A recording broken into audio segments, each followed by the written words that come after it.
OK, comme je l'avais dit hier, on va faire du beef jerky, mais ça va être du moose jerky. Ça fait qu'on va vous montrer la méthode. Je vous avais parlé des épices qui sont déjà... il y a le sel de nitrite, les assaisonnements, puis moi je suis chanceux, mon morceau de viande, il est exactement 450 grammes. Donc j'ai besoin d'une cuillère et demie d'épices, d'assaisonnement et 2 cuillères à thé de sel de nitrite. Donc là, on va commencer par la découpe de la viande. Du beef jerky, on ne coupe jamais comme un steak sur le sens sur le sens contraire des grains de viande.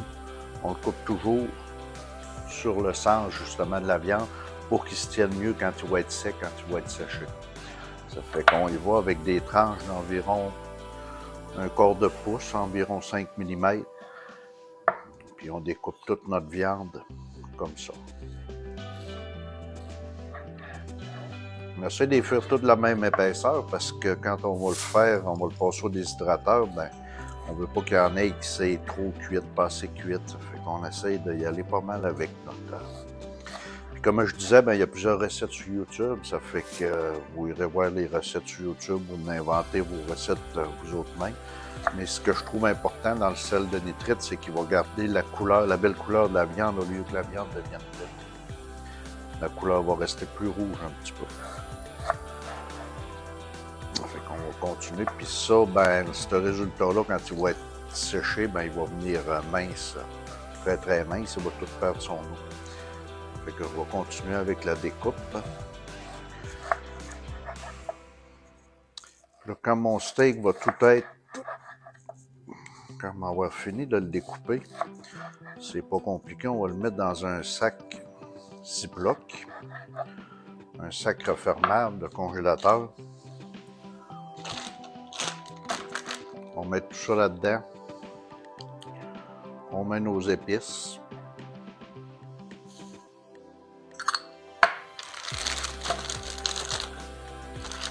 On referme le sac, on brasse tout ça. On met ça au frigidaire pour 12 heures.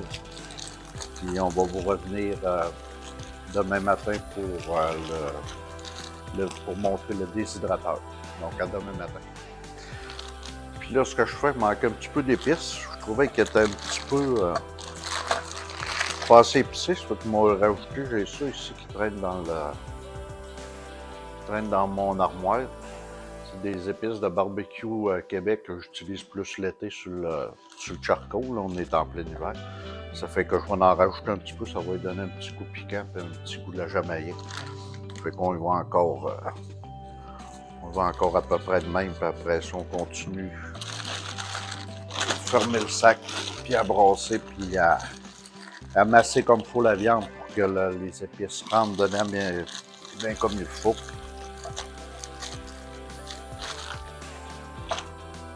On va continuer demain sur le déshydrateur. Salut tout le monde, fait que là on est rendu au jour 2.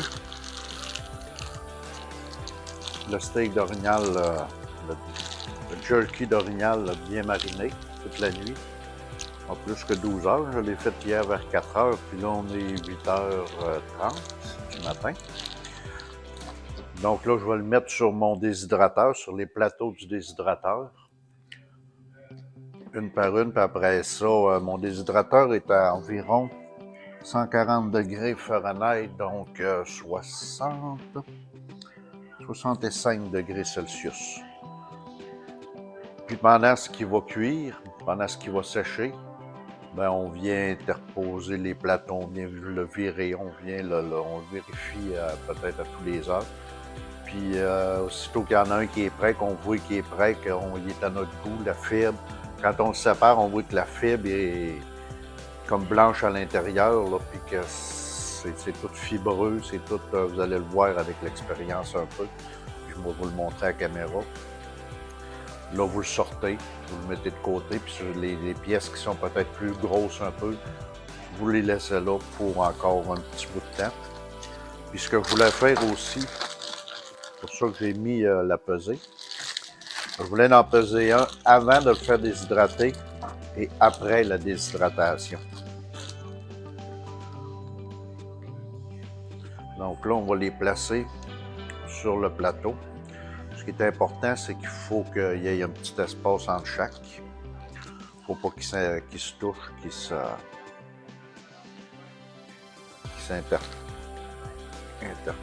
l'un et l'autre.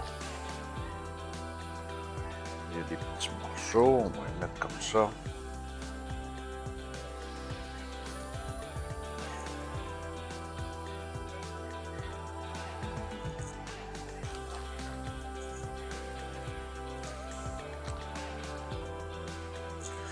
Là, on a un morceau qui est plus gros un petit peu.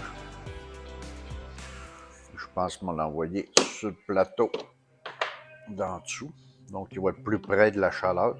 Là, ça fonctionne. Il y a un petit fan, un petit ventilateur, puis lui, il jette de l'air chaud, ce petit ventilateur-là. Donc, je vais me laver un peu les mains.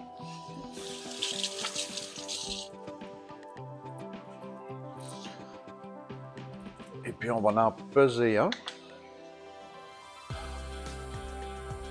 Ce que je vais faire, on va en peser un. Comme là, je suis en grammes. On va en peser un qui est quand même assez épais.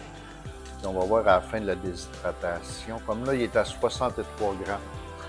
Donc, on va voir après la déshydratation.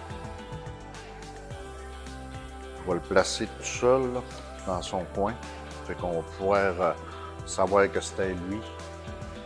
Il faut qu'on pèse pour voir. Donc, on met ça de même. On met le couvercle par-dessus.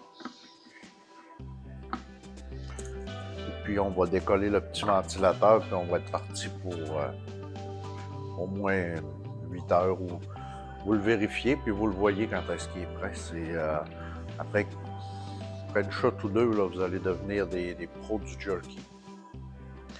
Puis là, dans ces machines-là, ben, on peut faire déshydrater toutes sortes de choses. En tout cas, c'est des petites machines qu'on prend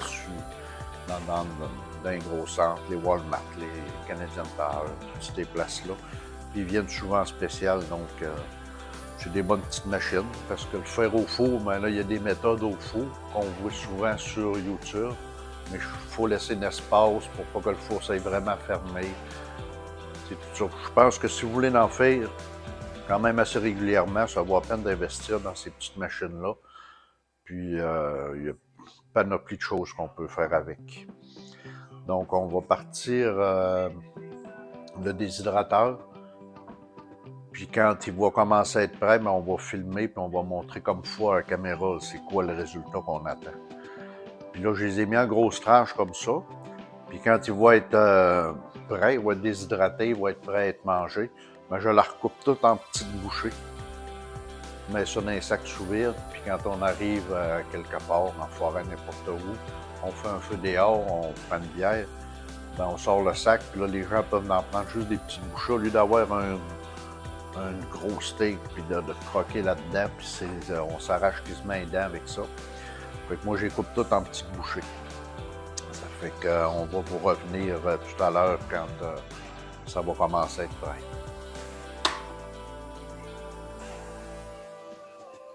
Puis la machine, en tout cas, n'est pas trop bruyante, elle n'est pas tannante à faire marcher sur le comptoir, puis elle s'entend presque pas. Donc, la chaleur commence à venir. Fait qu'on va se revoir tout à l'heure quand le résultat va commencer à être prêt. Donc là, mon beef jerky est prêt. Il est presque 10 heures, donc depuis 8h30 ce matin, qui est dans le déshydratateur.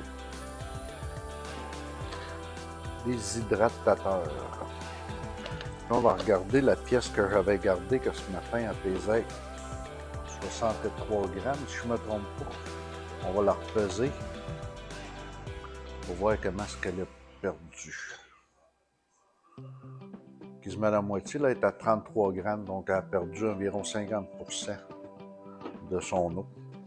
Donc, ce que je vous parlais, quand il est prêt, ben, faut qu'il soit au toucher, il faut qu'il soit bien. Puis, il faut m'approcher de la caméra un petit peu pour montrer les fils de la viande. Quand on le défait, on voit là, les fils contraires. Puis là, on voit qu'il se défait, c'est comme blanc ici à l'intérieur. Ça veut dire qu'il est prêt.